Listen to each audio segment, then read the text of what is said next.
We welcome you back. It's the second half hour of News Talk for this Wednesday. Bruce DePoit here alongside D.C. Police Chief Kathy Lanier.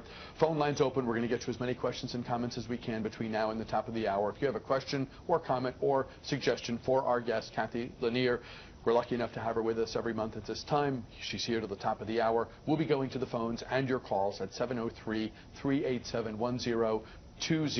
Make your question as specific as possible, please. And of course, if we put you on hold, be sure to mute the television in the room. Listen to the show through the phone. That way, you'll be able to jump right in with your question as soon as you're on the air. Again, 703-387-1020. Dial now, please. We'll go to the phones as your calls come in.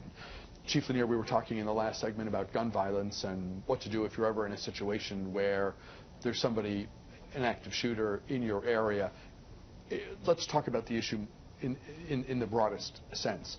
The region's attorneys general met recently.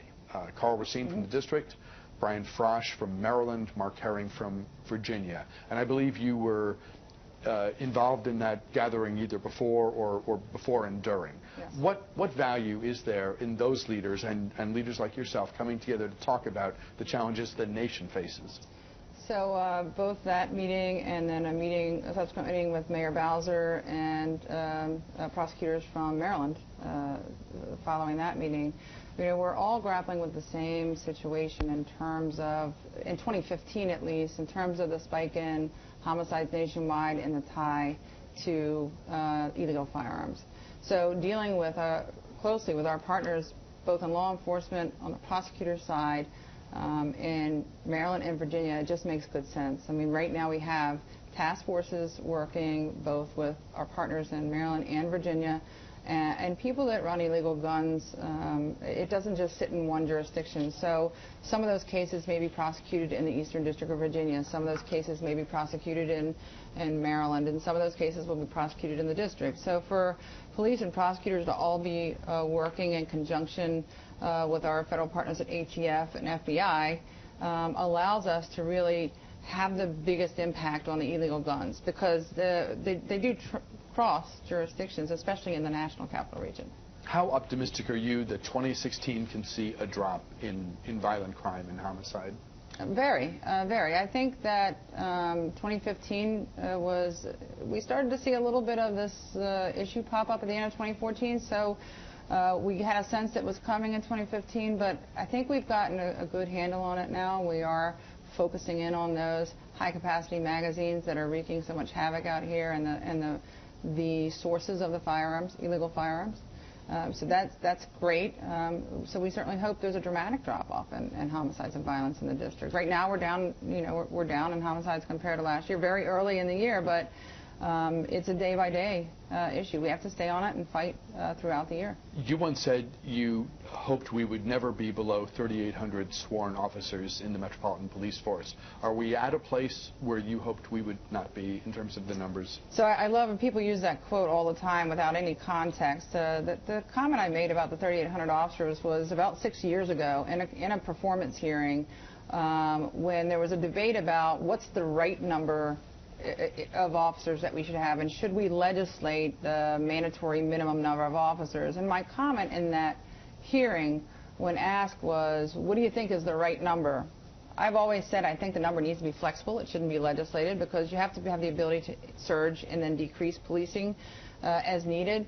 When asked by one of the council members, well, where are we at right now, and if we continue to go below that number, where would you feel uncomfortable? I said, well, right now, that current situation, under 3,800 would be a problem for us. But, things have changed. Crime has dropped dramatically since then, since that time period. Now, I still don't want to drop below 3,800. I still want to, I think we should have, a little bit higher number of sworn than we have right now.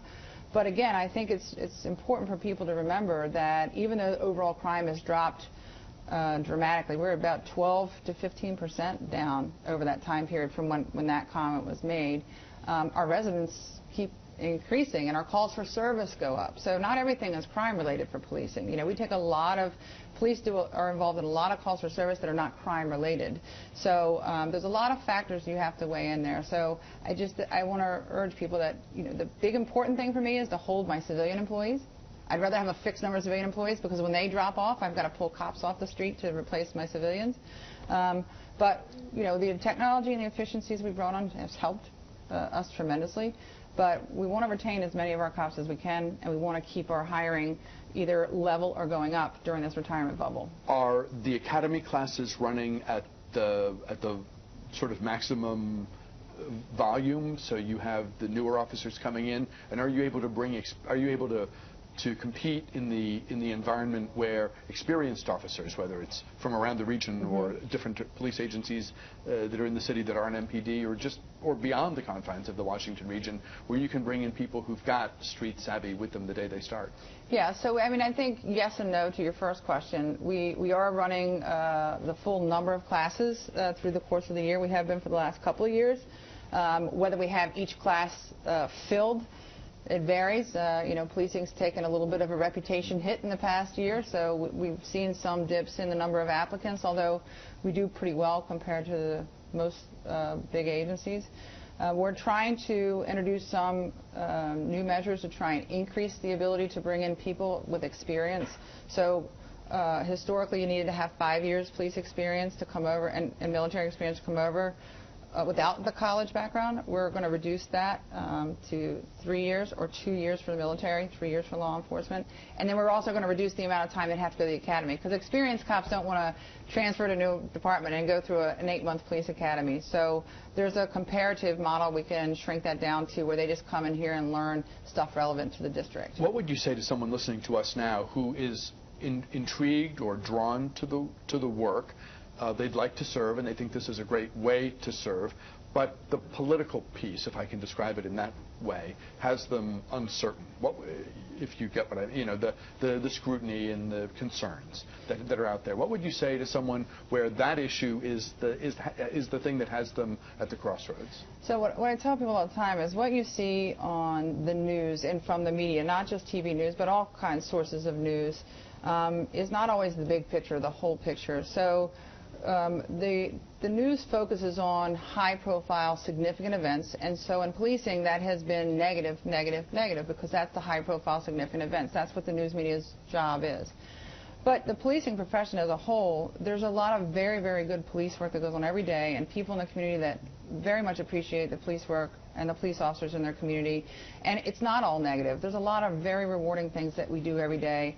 And I can tell you, 26 years of being a police officer, every day when I go home, this feeling of satisfaction that I've done something today that has made a difference in somebody's life for the better. So it is a profession that is unlike any other. And to police here in Washington, D.C., the nation's capital, there's no better place than here to be a police officer. How do people begin the process of applying, or maybe if this is something that you do, being able to talk with someone about whether it's the right job for me to even think about, sure, sort of like pre-first base? So I always tell people, and we try to create a system that allows people who may be interested but are not sure to explore that with the Metropolitan Police Department. So if you go onto our website, mpdc@dc.gov, you go onto our website and look on there, you can do a virtual orientation. So we actually have an orientation where we can tell you this is what the job is like and these are the things you need to consider.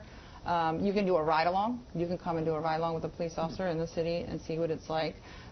Because we want people that come and actually apply. We want you to go through 2 or 3 steps to see if this is for you. So we want people to apply that really know this is what I want to do. We've made a commitment, and I'm ready to make that commitment. I want to ask you about the robbery task force. Why don't we get our last break out of the way then, and we'll come back and give you the opportunity to talk about that in some detail. Our final break, we get that out of the way right here, and then back several more moments with D.C. Police Chief Kathy Lanier. Frederick on line 3. Stay on the line. Your call is next. Keep it here.